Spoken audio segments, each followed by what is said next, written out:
In this lesson, I'm going to talk about two things. One, who can benefit from these animation and video features that are now inside Photoshop? And two, what the prerequisites are to take this course. Let's start out with the benefits that you can get from working with the animation and video features inside Photoshop.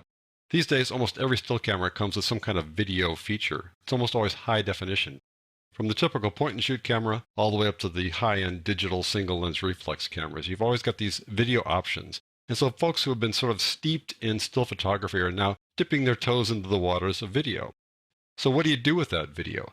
Well, some folks may be looking at some inexpensive video software like iMovie that you can work with a Mac, or the free software Movie Maker that you can get with Windows. But you're going to run into some limitations with those. Or you might want to think about using something like a high-end video editor like Premiere Pro or Final Cut Pro or Avid or Vegas Video. Well, those throw a lot at you, and if you're not interested in doing high-level video editing, then you really don't want to work with those guys. So here you are in Photoshop, a product that you're used to working with, and now you can take those videos that you shoot and edit them within Photoshop, and you can take advantage of all the features inside Photoshop and use them on your videos, like adjustment layers and filters and layer styles, things like that.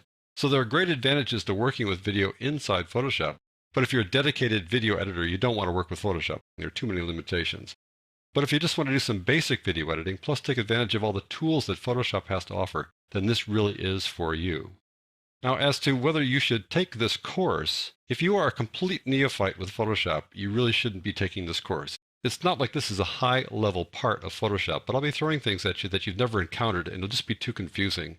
So if you do want to work with video inside Photoshop, you really should learn Photoshop, at least the fundamentals, before you start working in this course. So if you're a still photographer and you're beginning to dabble in video, then these features inside Photoshop are just right for you. And if you're somebody who has a basic understanding of how Photoshop works, then this course is for you.